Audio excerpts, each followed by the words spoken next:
right. Hey, welcome to the podcast. This is Byron with Musical Miles Podcast, and I am here with Kalyn Beasley. Hey, glad to be here. So we are in Livingston, Montana at the Livingston Songwriter Festival. First year they've had it here, but this is, these guys have been doing these festivals for a while. They do Red Lodge and they do Cody, which is your hometown. Yes, sir. Cody's such a great town. I love that town. Yeah, well, I love it too, and I was lucky enough to be from there. So yeah. Well, we caught your deal last night and caught your show earlier today, and you talked about Cody and the Cody Rodeo, the Cody Night Rodeo. I come from that world. I'm an old team roper, calf roper, so I have a lot of friends who spend the summer over there. Actually, the Sherwood family. I don't know if you know those guys, but anyway. Yeah. And I used to announce some rodeos. So I announced Shoshone and I announced Du Bois a few times. And so over the years, long time ago. But anyway, we're here to talk about Kalyn Beasley and your music journey, your musical journey. So where did it start? I come from a musical family. Okay. My grandpa played, and so all my uncles and aunts and then my cousins played. Of course, my dad played, and so I was around music my entire life. Yeah, it was a big part of family get-togethers. Of course, we're also from cowboy ranching background as well. So anytime there was a branding or a team roping or whatever, a lot of times guitars come out, and that's a big part of the community around, rodeo and cowboy life is music. Absolutely. And cowboy songs, Marty Robbins songs. And, those good old Merle Haggard songs. Oh, you bet. So really just exposed to it from an early age. Yeah. Not necessarily, I didn't necessarily play music, but I was around it all the time, around country music. That's my background is country music. And then I started playing music when I was about, just around 19 is when really? You waited until you're 19? Yeah. That's crazy. Growing up in a family full of musicians that you would wait that long. Is there a reason why you waited? Didn't really speak to you or what? No, I never felt the pull to pick up a guitar and start playing. We had guitars around. Like I said, there's music all around. But when I was a freshman in college, I went to Montana State and I had to stay over the summer to get my Montana residency. So the tuition would be a little more affordable. So I stayed that summer. All my other friends went home after the freshman year of college. I stayed in Bozeman and I bought two things that I could occupy myself with that I could do solo that summer. I bought a set of golf clubs and I bought a cheap guitar. Okay. I learned how to golf and I learned how to play guitar that summer. Perfect. And the words to songs have always stuck with me. I've always known words to songs. Really? So I knew the lyrics from... I knew the lyrics. So I never had to learn any songs. Those oldie and Tyson songs my dad would sing. Yeah. Any of those songs. So I always knew the lyrics. So all I had to do was learn to play three chords. Yeah. Three chords and the truth, right? That's it. If you want to play hundreds of songs. You could virtually play any song, especially with four chords. If you can get an E minor, which is a super easy chord to play, you could pretty much play any song ever. C, G, D, E. Yeah.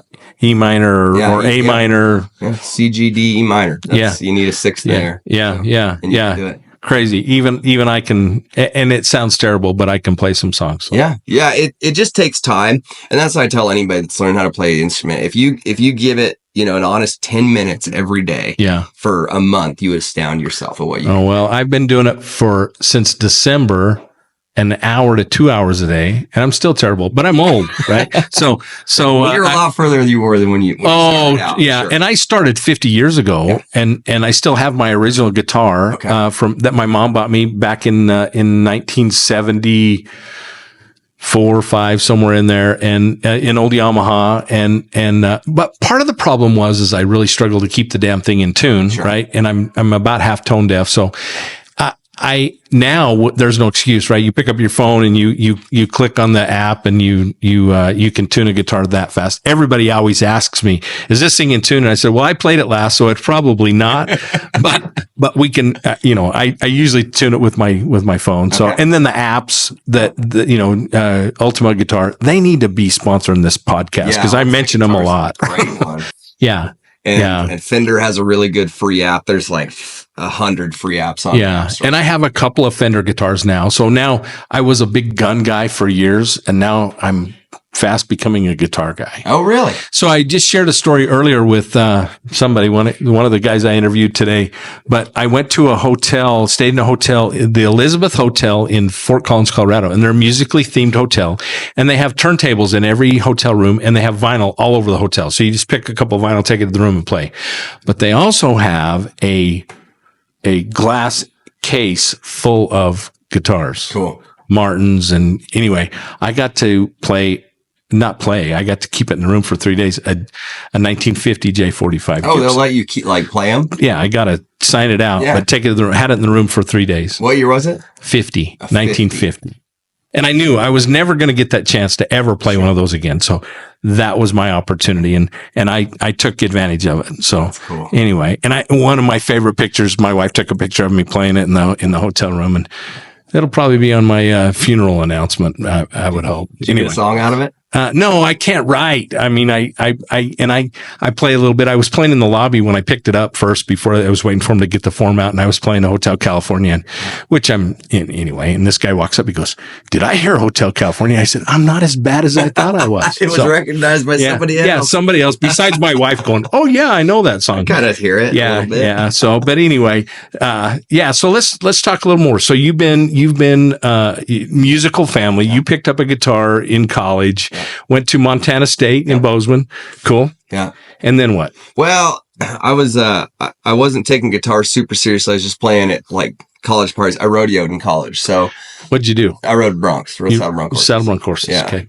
I tried to ride bareback horses. It took me 3 years to figure out I was no good, but I'm a team roper, calf roper. So I don't know how guys ride bareback horses. It's really just it's just like being in a fist fight. Oh, it's like being in a car wreck. Yeah. Being in a car wreck. Yeah, exactly. Yeah. Bull riding and bronc riding, like bull riding's a rough sport, but it's a little bit more like bronc riding it's a bit of a dance. It's more of a symbiotic relationship with an animal, whereas bareback riding is really just like say like a car wreck. Well, that's been a big part of our lives. My wife actually works for Stetson Clothing Company at the NFR and has this will be her 18th year. And I've been to the NFR probably 20 plus times. Cool. And we hang out down there. And we know a lot of the contestants. It's cool. Well, I said there's 4 that a guy needs to go to. Can you name them? Well, it'd be Cheyenne, Pendleton, Vegas, of course, and then you got Calgary. Then you named all 4 of them there, so that you did good. So those are the ones. Yeah, there's a few you could throw in as easy bees. Yeah, there's Cody, there's Houston. Oh yeah, Houston, Fort Worth, Austin. There's some great next rodeos. Tier, but you're talking about top tier. There's top tier. Yeah. To go watch them rope and ride broncs on the grass at Pendleton. There's nothing like it. And watch them trip steers in Cheyenne. Pretty sweet. Yeah. Cool place. Okay. So let's talk we wander off. I do that. Excuse my wanderings. But, so let's talk about the music because you're incredibly talented. I've listened to you the last 2 days. I got to see you last night, which was amazing. And I love the stories and the backstories to the music. So awesome. And here's the man, the myth, the legend is going to join us. I'm anxious to hear your response. But you're blocking the video. That's okay, Mike. That's Mike Booth. Sit down, Mike. Sit down. There's a microphone right there. Join us. So Mike Booth is the man, the myth, the legend, the brainchild behind this music, the Songwriters Festival. Yes? Yes. Yeah. Yep. Yeah, but I would also say this guy sitting next to me, and I know you guys are talking about his music, but is instrumental in getting this to where we are as anybody else. So he's been kind of a silent partner in here. Okay. And, but enough really about the festivals. Talk about but music. You know what? That's an integral part about this. That's why I'm here, right? It's about the music, and without the festival, we don't get to meet the artists, and we don't get to hear the stories of the music. So Mike has been instrumental in my development and the opportunities that I've received through music. I owe a lot to Mike, to be honest with you, as far as taking me in early on in these festivals and giving me a platform to develop and create and also build relationships with other writers and some, what's ultimately become real friendships with really creative people that have helped me move beyond that too. So, without Mike and without him doing the festivals and having me back, I wouldn't be where I am today. So I owe a lot to Mike.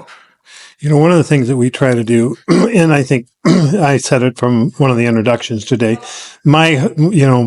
I think the soul of the songwriter festivals is what we call the rising stars. And I don't know if that's a good name or not, but I do think that they're amazing performers, Right. What we call our hit songwriters are people that wrote in a back room and wrote for Eddie Rabbitt or, some great, Garth performer. Brooks. Yeah, you bet. These guys, they're not only writing their own songs, but they're also performing them on a nightly basis. And, you think about that word troubadour. They are really troubadours because they're on the road playing and writing their own story to a certain extent. And you see that on stage. I didn't see it today, but somebody told me about one of our songwriters, Chad Okersh, had written a song about somebody, and he was a great harp player that passed. And during that song, Erica Sunshine Lee jumped on her harmonica. Oh, amazed me. Yeah, she's so talented. And then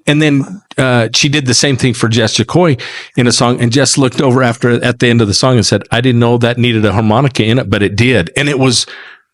That's the magic. Yeah. That is the magic. It's the organic part of the songwriters and the Songwriter Festival. And then, this camaraderie, and I just call it the vein that runs through them. Sure. That makes those things happen. It's not rehearsed. It's not, they did that the night before in another town. It just happens here organically. And I've seen it in the past, and I don't know that I really noticed it here. I've seen it at the Braun brothers, Matt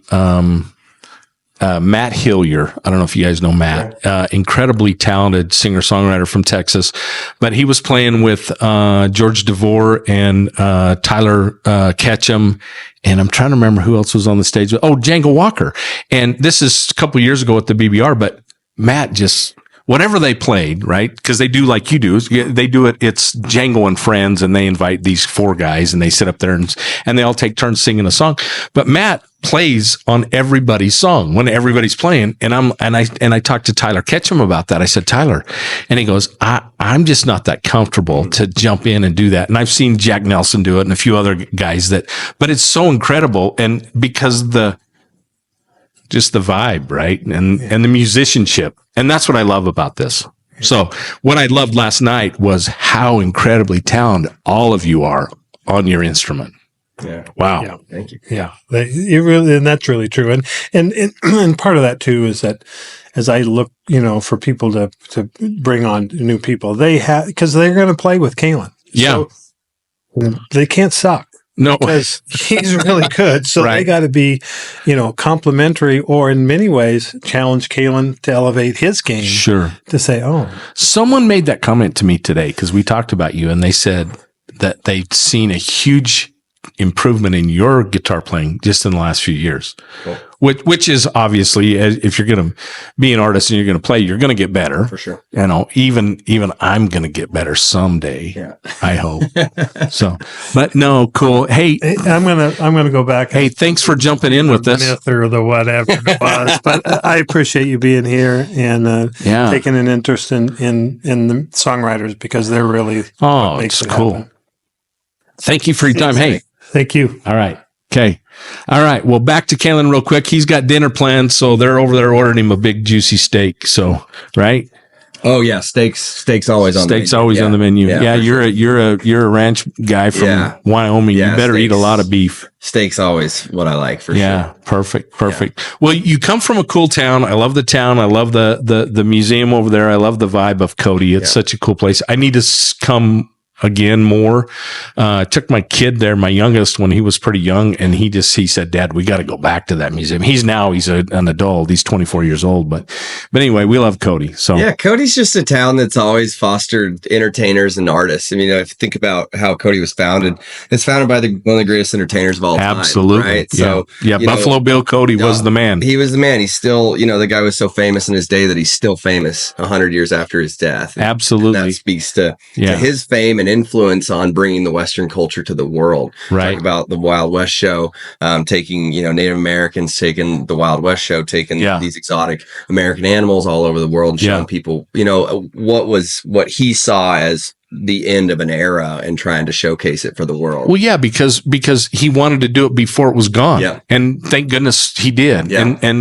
And thank goodness for those people who had the foresight to save those relics and those save it and share it with the world. Yeah. No different than the national park system. Right? Absolutely. Teddy Roosevelt. Yeah, Teddy Roosevelt saved they saw what was coming and they preserved it. And so his effect on bringing the West to the world, it still reverberates today because we get millions of people that still want to see the West. Well, you also talk, so you're a reader, right? Yeah, you're the one who told the story last night. I love that story. So I've been to the Battle of the Bighorn. Sure.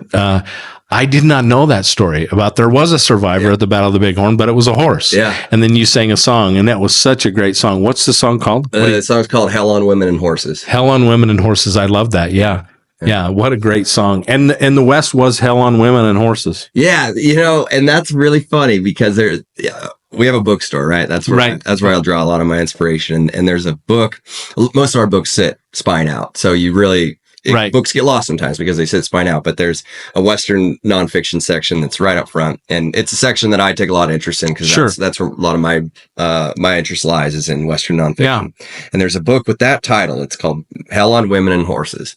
And I'd seen it for years and years and years. And then I wrote it in my phone one day. And then months later, however long it was, I finally just sat down and wrote it. And then and then after I'd written the song, I went and opened the book. And the book, I hadn't even read the book before I wrote the song. It was just based on different stories I've read, made up stuff. The story about Comanche, of course, is all true.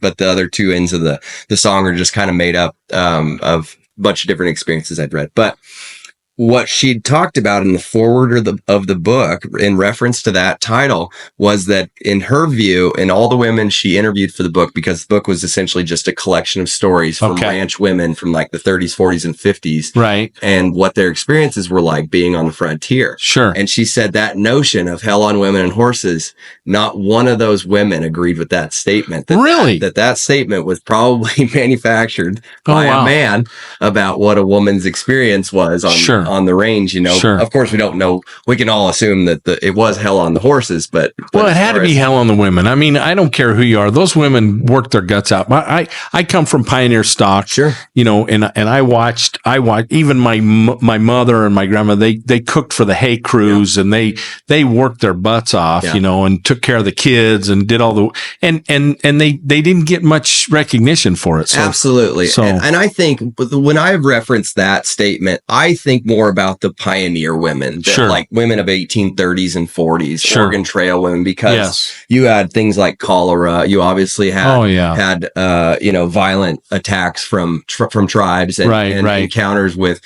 bears and rattlesnakes and just kids dying. That's horrendous. Having to deal with that. So when I think about the phrase "hell on women and horses," that's where my mind goes, especially after kind of reading that forward and then reading a few of those stories where the women of the 40s, 50s, it probably wasn't ideal, but they also had a choice whether they wanted to go to New York City and live a life or whether they wanted to stay out in Wyoming or Montana and raise kids. Don't forget Idaho. And of course, Idaho. Everybody forgets about Idaho. Yeah, everybody forgets Idaho. But I think that, from what I've read anyways, those women had a choice to stay out here. And they loved the land and they loved the way of life and the sky. Well, and they need credit because they helped develop this country. Without a doubt. They were a huge part of the success of the pioneers and their men and their families and developing these ranches and farming communities across the West. Without a doubt. And that was the idea behind the song, is trying to recognize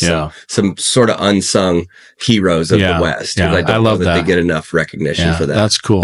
But you come from a big family? Yeah, I come from a big family. I've got brothers and sisters and they all do their things. I'm the only one that plays music, and I guess that's not true. My little brother plays drums, but he's really a horseshoer. He's a family man and raising a couple little girls. And so he's a musician too, but my sister doesn't play or anything like that. Okay.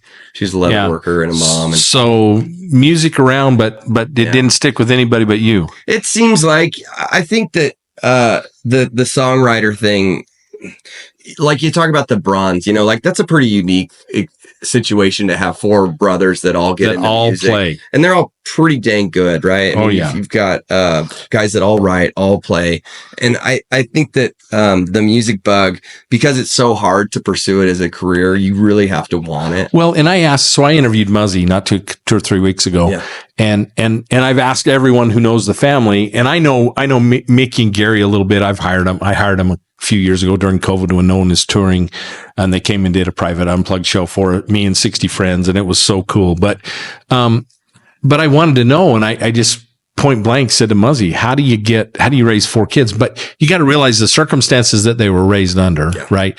They lived out in the middle of nowhere with no running water, literally, and no electricity, and they had, a fireplace, and they carried water in from the creek, and I mean, it was pretty tough. So what else are you going to do? Yeah, for sure. And Muzzy played it off that, well, you know what? I toured and I was going a lot, and the kids went with us, me and Joanne, and they just kind of got used to it, and they kind of wanted to get involved.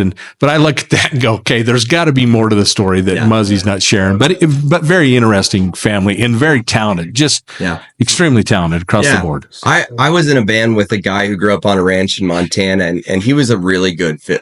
He still is a great fiddle player. Okay. But when you're trying to raise like a 3 or 4 year old kid and put a fiddle in their hand, like there has to, and I equate it also to like somebody like Tiger Woods. Like Tiger Woods probably really liked to play golf, right? But he probably also had a dad that really made him regimented about practicing. Sure. In the same way that if you're raising a 4-year-old, they might kind of like to play fiddle, but they're going to need somebody to be there every day to make sure they get in their 30 minutes of practice, right? Even all the way to their 5, 6, 7. Probably their entire growing up, they're going to need somebody to push them. To make them want to be as good as they can be. We don't have any musical talent in our family. I play the guitar, and I love the guitar. I'm not very good, but I have a couple of kids that have some musical talent. My wife's mother was a songwriter. Okay. She belonged to Arizona Songwriters Association, and she used to go to Nashville every year, and she passed away years ago, but a great lady.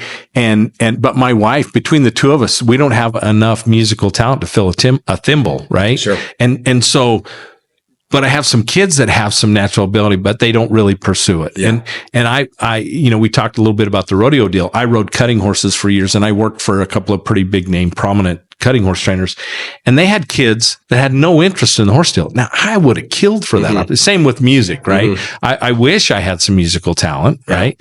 And so I know that everything I've ever had to do, everything I've ever done in my life, I've had to work twice as hard as everybody else because I don't have any natural ability. The talent barrier. And just really, really work hard. So the one thing I'm really good at is this. I got a line of bullshit about that long. Yeah. So anyway, but so I really, really loved your music and really enjoyed your set last night as well as today. So let's talk a little bit about the songwriting process. We've talked a little bit about it. Yeah. What kind of motivated you? Yeah. What else? I'm pretty diligent with writing. I think that's a real key, I think, to being a songwriter is being consistent with it and being diligent with writing. Do you journal? I don't have a journal, and I don't like free write necessarily, but I write. If I don't write 7 days a week, I'd write 6. I mean, I write every day. That's part of my daily routine. I get up in the morning, I read. First thing I do is I read for usually however long I can get, 20, 30 minutes maybe. And then I have a dedicated space in my house. It's in my basement. It's a studio. It's very unexciting. It's very bland and boring, which is perfect because there's no distractions. No distractions. I don't have any windows. I literally face a wall, and I have my tool set out and my book that I write in, and I attack it every day. So it's not like, and when I say that, I don't mean I write a song every day. But you work on something. I work on something every day. So whether I'm starting something new or I'm working on something that I've already worked on. Does your reading have a lot to do with that? I mean, do you read something and go, oh, there's a song in that? All the time. Okay. I read with the express purpose of looking for song ideas. Okay. Yeah. So what's your go-to? I mean, you read nonfiction, you read fiction, do you read anything? My personal interest lies in nonfiction. Okay. But my favorite book's Lonesome Dove. So I can't say I don't like fiction because I read plenty of fiction too. McMurtry, right? Yeah, McMurtry. Yeah. So if I have a choice, I'm going to read something that happened. I like to read military history. Okay. But oftentimes a lot of the really good phrases or ideas come from older classics. So think Hemingway, Steinbeck. Yeah. Yeah. older stuff usually has a lot of, Hemingway's so cool. He's so talented. Yeah. Have you been to his place in Key West? Have you been to Key West? I have, yeah. Did you go tour the house? Yeah, what a cool place. And then you know where he's buried, right? Is he in Idaho? Yeah. Ketchum, Idaho. Yeah. Yeah. So we've been to Key West multiple times, and it's such a cool place. And the stories that come with the backstories to the property and his life. Yeah. I think 60% of his works were written in Key West. Is that right? Yeah. He wrote, I'm pretty sure he wrote The Old Man and the Sea there, and he wrote The Snows of Kilimanjaro, and he wrote, Well, it's a very inspiring place. Probably an easy place to do some work. In addition to some drinking. Yeah. You've been on Duval Street, I take it. Yeah, so. I've been on Duval Sloppy Street. That's Joe's. a really weird place. Yeah. I've been there. Yeah. We love it there. Anyway. Yeah. So, okay. So what do you, so you work, so you run the bookstore? Yeah. Run the bookstore every day. That's your day job. Not every day, but yeah, I mean, my mom's the principal owner. I have an ownership stake in it. Okay. So obviously I tour and I play. So we kind of have a bit of a leadership ladder that allows either me to be gone and or my mom. And if we're both gone, we do have like some under management that can take care of things. Sure. But it's pretty for a day or two. Yeah. For a couple days, even, you know, like we're getting ready to go to a book conference in Denver. So me and my mom will both be gone for about 3 days. Okay. And then, so we have really good help that can take care of the places. So is that book world a little bit like the songwriter world, that you go to those book conferences, the artists are there, or the writers are there and introduce new works? There's authors there. Yeah, there'll be authors like this one. There'll be there'll be mostly publishers, because what they're really doing is pitching us the books for next year. Right. So it's publishers, they'll go through, 20 or 30 books that they've got coming out next year. It's usually pretty intensive. The ones that are trying to push to the top of the. Yeah, for sure. Yeah. And at night there'll be like author dinners where we'll sit down and have dinner. Maybe there'll be 2 or 3 like sometimes really big name authors. Yeah. So you'll get to kind of hear a little speech from them. Yeah. It's a different world though. The book world is almost entirely female dominated. Oh, really? Yeah. And I would say, it's, and I've been even in the big publishing offices in New York, and I would say it's, it's pretty much all women. Wow. It's that's pretty much all women. So a whole different kind of world. It's a different world for me, especially coming from Wyoming. I mean, I don't want to get too much into the politics of it, but it's a pretty left-leaning world in general. Yeah. Like I would say the publishing world and the book selling world. Sure. And so coming from Wyoming, I don't necessarily lean one way or another, but you really get sort of force-fed that aspect of the political spectrum. Yeah, they got to bring it up. There's not really any room for other side of that conversation. Because you're from the West, and so I'm from the West, and I'm immediately a threat. You are a threat. You're a man, and so you like guns and hunting and fishing. Absolutely. I like freedom in general, and I like freedom of ideas across both sides of that spectrum, and that's not always like support. I have a son who graduated with a degree in political science, so I can relate. Yeah. So, hey, I don't want to keep you. You've got dinner plans. The girls are ordering you a big steak, so grab that guitar from behind you, if you will, please, and play me a little tune. Yeah, for sure. And so this is a Teton guitar. They're an Idaho company. Yeah, right on. So do you know about those guys? I've heard about it. So they've been really, really gracious. So when you get done, don't let me forget to have you. And everybody's played it, so it's been tuned and detuned, but it should be pretty close. Cool. So I didn't screw with it today. I'll play. This sounds great. I'll play just a couple verses from the song that I wrote called "The Books That Wrote Me," which is appropriate. It has a couple. I'll talk about a couple books that I'm inspired by, and books that have made me the person I am, including one we talked about earlier. So. Awesome.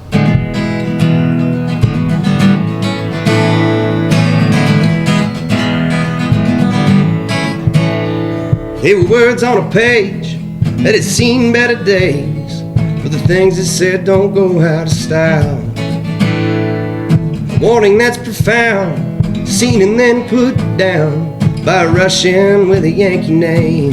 The most disappointing thing, it's vilified beyond belief by those who will never touch, and damn sure never read. It's a book that wrote me. They were an outfit out of Texas with a herd of stolen cows heading north from way down south. They were rangers by trade, but cowboys by choice, an old Mexican cook and a bunch of boys.